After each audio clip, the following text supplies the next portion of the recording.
it's your first day at a new job and you open up the code of the project you're working on for probably the rest of your career. This is a major application that runs your new company. After spending some time looking at the code, you realize that it's a mess. There are issues all over. In fact, when you open up the queue of work to be done, you see a huge list of bugs to be fixed. The code has obvious formatting issues, the naming conventions aren't followed everywhere, and there seems to be a dozen different things wrong that you can spot in the first hour or two of review. Why is this? Is it just that you picked a bad company to work for? Are the previous developers just bad at their jobs? I think there's more to it than that.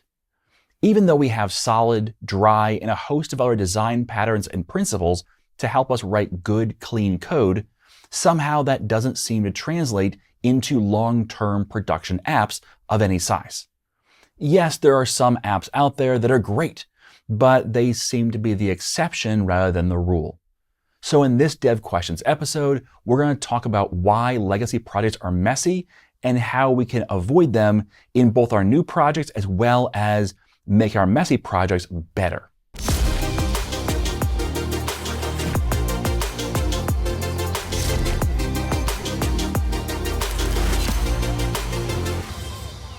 Software development is more than just writing code. So let's talk about the rest of it. Specifically, let's talk about why legacy software development projects are almost always messy. I think we can all agree that most projects start with the best of intentions. We have high hopes for how we'll design the project and how we'll execute on that design. So where is the disconnect? Why do projects fail to live up to their aspirations? I think there are 5 major reasons that all come back to one principle. So let's talk about the 5 major reasons, and then we'll talk about that one principle. Reason number 1 is probably an obvious one if you ever worked in corporate, and that is developers don't have enough time. When you are working on a project, you don't have this infinite deadline. In fact, if you did, it's probably actually a bad thing. But developers never seem to have enough time to get the job done. Instead, they're rushing to deadlines. They're rushing to get the new feature out the door. They're rushing to get those bug fixes in place before the customers burn down the place. They're rushing to get things done. When you don't have enough time, you cut corners. When you don't have enough time, you don't do cleanup. When you don't have enough time, good enough is good enough. And that's not always wrong. In fact, a lot of times that can be right, but that's one of the reasons why your code is going to be a bit of a mess, because the developers didn't have enough time to do it the way they would have liked to have done it. So that's number 1. Number 2, designs are never perfect. We're missing things in designs. So you design this system the way you think it should work. Let's even make it even easier. Maybe you already have a system in place and you're going to rewrite. And this is like the dream of a software developer. You're 10, 15 years into a project and you go, man, we've made so many problems, so many mistakes in this application. I would love to go back to square one and start over. I've learned so much. I know we could make this app so much better if we started from the ground up. And quite frankly, that's not going to happen, because even though you might start from the ground up, even with all the knowledge you have, your designs are never going to be perfect. You're always going to miss something.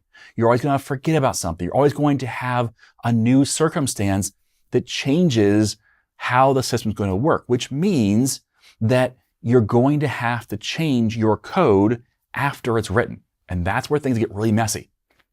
When you architect for a very specific way of doing things, and then you find out that's not the right way, you have to make changes, well, it makes things messier. Think about building a house. Maybe you have the perfect design for a house, and you start building this house and you have all the framing in place for all the different rooms and how they're going to lay out, and you realize, the bathroom is in the wrong spot. We need to move it. Well, think about that. If you already have the framing up, if the house is already started built, how much work does it take to move a bathroom? Quite a bit. You have to move the actual structure. You have to move walls and change things around, rip things out, change how things are laid out, change load-bearing walls and all the rest. And then you have to move plumbing, and you have to potentially change your foundation, dig things up, and change your electrical and so many other things because you've already started building. The same is true for applications. Your design may not have been perfect.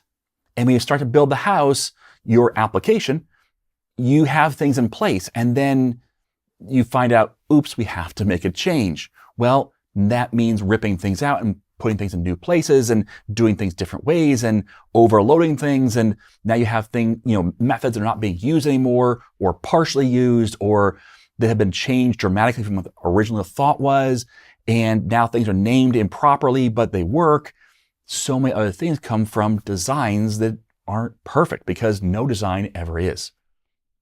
Now, number 3, designs aren't set in stone. So even if, and it's not going to happen, but even if you have the perfect design and you design the perfect application and you're building that perfect application towards the perfect design, again, never going to happen. But let's say you did. Does that mean you will never have to change anything? Well, no, because guess what? The boss comes along and says, hey, I know we said that we're only ever going to have a maximum of 4 people in a car, but we have this one case where we need to have 10 people in a car. And you're like, I architected for 4. I even had carryover. I said 6 because I thought maybe we want to exceed that once in a while, but I didn't expect 10. Well, the same thing is true in your code, right? You might design for a certain circumstance that changes down the road. The way a feature might work is going to be different. And so even though you have the design in place, that design will change at some point. And the worst part is it's not going to change in the design phase. And it might, but it's not going to just change in the design phase. What could happen is, what will happen is that as you start building, maybe even getting ready to launch the application or launch the feature, whatever it is, you're going to get changes. Or maybe it's in production for a while and it's gathering information. You're capturing information, and then you find out, oh, we need to change things. Maybe you are capturing just first name and email address. It's all you needed. The boss says, we just need first name and email address so we can email people and say, hi, Tim. That's all we need, right? So you build that system.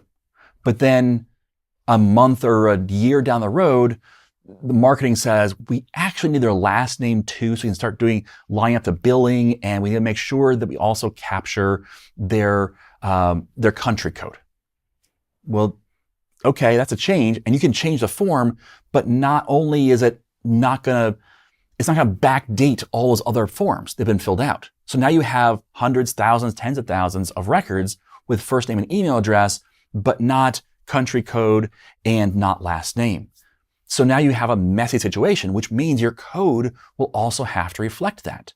Your code will have to take into account the idea that, yes, last name is now required, but we can't assume that it's going to be populated. Therefore, we have to say, hey, if last name is null, then do this. That's extra code and extra workarounds for the legacy decisions. So those kind of things are going to make changes and make your application a bit more messy. Number 4, your assumptions can be wrong. You can assume certain things, and every application has assumptions. But you're not always right. Sometimes you make the wrong assumption and you make a decision based upon that assumption, and you don't even figure out that it's an assumption, let alone a wrong assumption, until it's too late. Where you find out, oh, I assumed that every person would have a first and last name. Well, that might not be true. And so what do you do in that case? Okay, you have to make a change or make some adjustments. Maybe if you had first and last name locked in as required, not null, and all the rest, but now you find out that some people don't have a first or last name, well, you have to go unlock all those not nulls to be nullable, or you have to put in there a placeholder for the first or last name, but then wipe that back out. Like it gets messy, right? Because you had an assumption. And you may not have realized that you were assuming every person has 2 names, but that could have been an assumption that was wrong. Okay, number 5, external systems and dependencies change over time. This is a big one. Okay, so even if your application was built great and it was built to spec and the spec was right and you didn't have any assumptions and nothing ever changed afterwards. So you have taken care of all of your things you can control, all the internal stuff, including marketing and sales and all the other people. You control all of that and say, you know what? No, this is the application you get. It's never going to change, which is a fantasy, but let's just go with that. Even if all of that's true, you're still going to have to deal with new servers, new ways of doing things in Azure or wherever you're hosting your application, new third-party dependency changes. For example, it used to be that websites would be HTTP, and then if you wanted to do anything secure, you would change over to HTTPS. Well, at some point, Google came along and said, no, you know what? We want HTTPS for everything.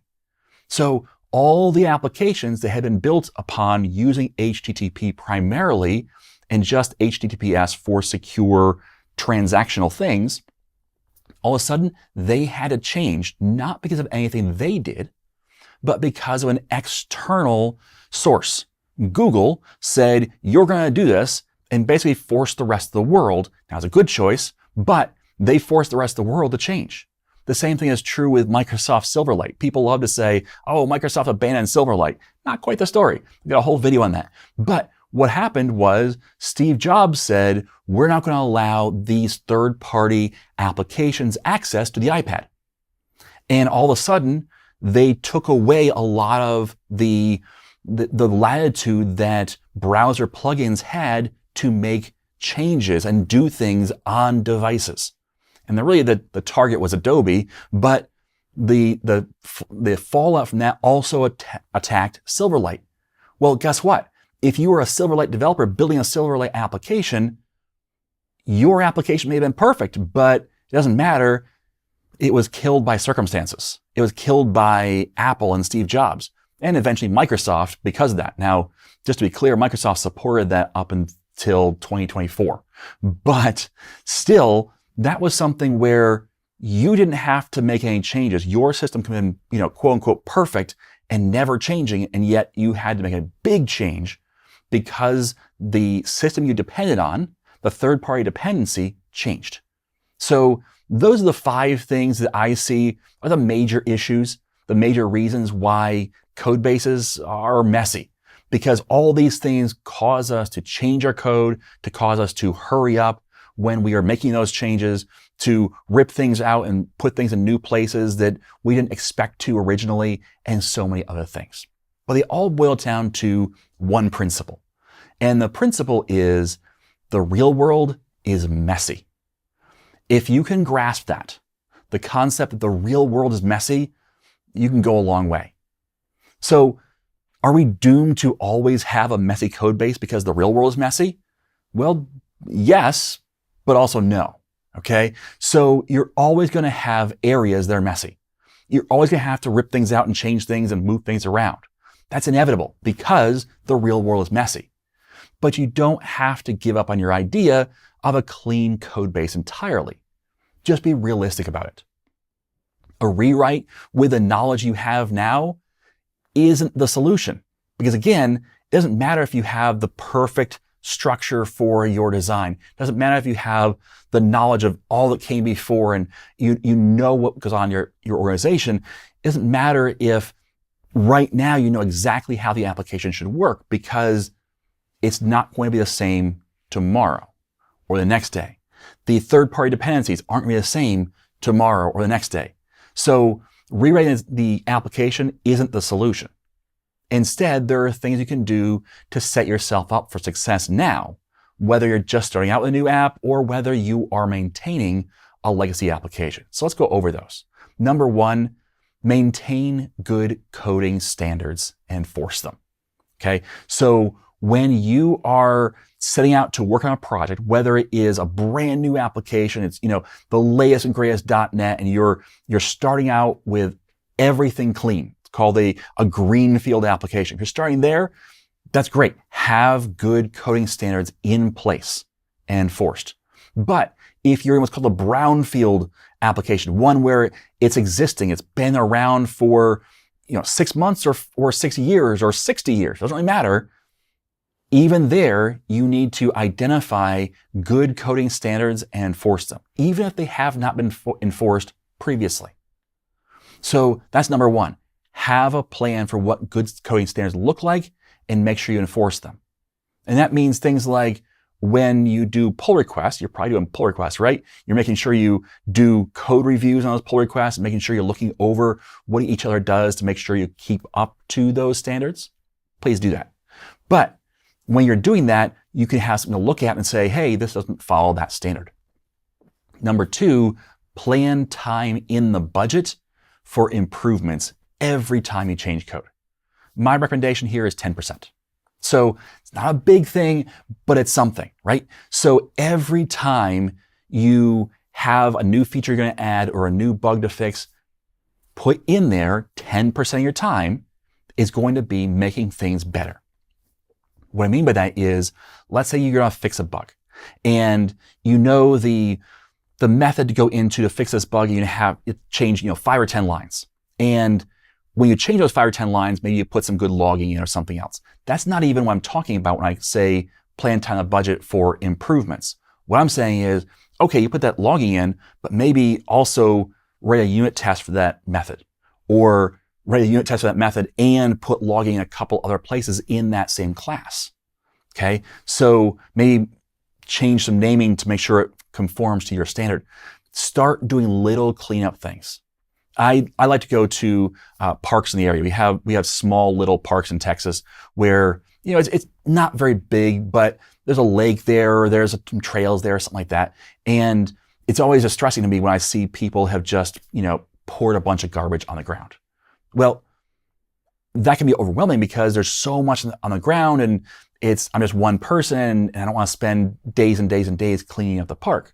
But what I can do is when I go there to hang out, take pictures, whatever I'm doing, I can pick up a few things on my way out and throw them away correctly.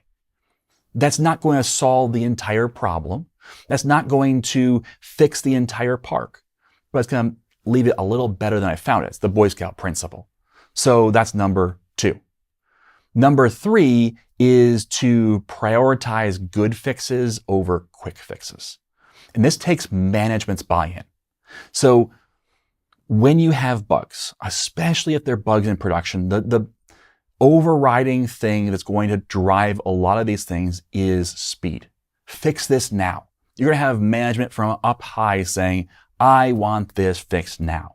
And that can be overwhelming. That can be, terrifying in some cases because you've got people looking over your shoulder saying, you need to do this right now.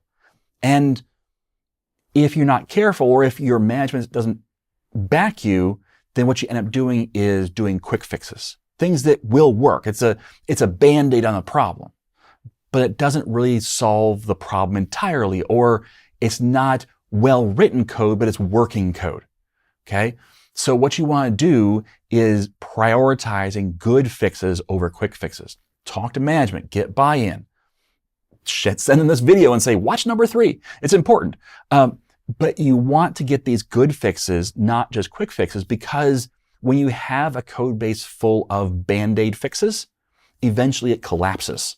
And it might not collapse the entire application. The entire application won't stop working, probably. But what you'll have is slowdowns. You'll have more bugs than usual. You'll start to grind to a halt because of the fact that there's so many things that are leaky, and you just put Band-Aids over them, and it's not really the ultimate solution. So good fixes over quick fixes. Number 4 is to continue to improve your skills with writing clean code. This is on you as a developer. You want to continue to make strides in writing better code and writing cleaner code. And what I mean by that is code that is easier to read, easier to maintain, that's less bug prone, that is better monitored and controlled, that's better tested, so that you can ensure that you're less likely to come back to that same spot to fix that code. So the more you practice that, the more you improve your skills, you can bring that into your code base and start to make those slow, gradual changes to make it better and better. If your code base has 0 tests and you learn how to write tests. You learn how tests can make you better, make your code safer, and you can learn how your code can be easier to change because you can be more confident in that the change worked. Well, it can be overwhelming when you have a code base of 1, 2, 3 million lines of code and 0 tests. You might think, well, I could never write a test suite for this application. You don't have to. Write one test. Write one test, then 2, and then a third. And you don't have to do it all at once. Again, coming back to that principle of 10%. Just doing 10% better things. Well, if as you continue to improve as a developer and you pick up more and more of these skills for how to write better and better, cleaner and cleaner code, safer and safer code, well, you can start implementing them little by little into your code base and help your team do the same. Number 5 is to focus on clarity rather than segmentation. This is one that, when you're first starting out especially, you see things like microservices and, you look at solid and the first thing is separation, and the idea of, trying to create these little things and having, tons and tons, hundreds and thousands of methods and different applications and calls here and there and all over. And your call stacks are 50, 100 levels deep because of the fact that you segmented out everything. That can be good, but more likely it's actually going to cause you problems. So focus on clarity rather than just segmentation. So it may be that clarity is adding some segmentation, adding some separation of concerns. But it may be that you need to put a couple of things in the same location because they actually are better off just being together. And it makes for more readable code, more maintainable code. And that's the ultimate goal here, not just the ideal, in quotes, of what an application could be. So that's the 5 ways to help you improve your application development, whether it be a new application or upgrading a messy legacy app. Now, a perfect app wouldn't do well in the real world because the real world, it's not perfect, and neither are you. Okay, so you're not perfect, therefore you aren't going to write a perfect application. Even if you did, the world's not perfect, therefore it won't work well in the real world. Instead, learn to do your best, make the best decision you can make at every step along the way, and then understand that perfection is not the goal. And you may find that as you go along and do that as you get more and more experienced, you'll start to realize that the people you were grumbling about, the previous developers who worked on an application you thought was a mess, you start to empathize. You start to realize, oh, they had some good reasons for doing these things.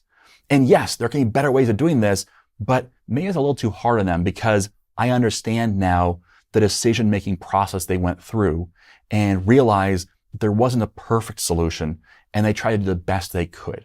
All right. So empathize with those who came before you, but learn how to do it a little better every day. All right. Thanks for listening. And as always, I am Tim Corey.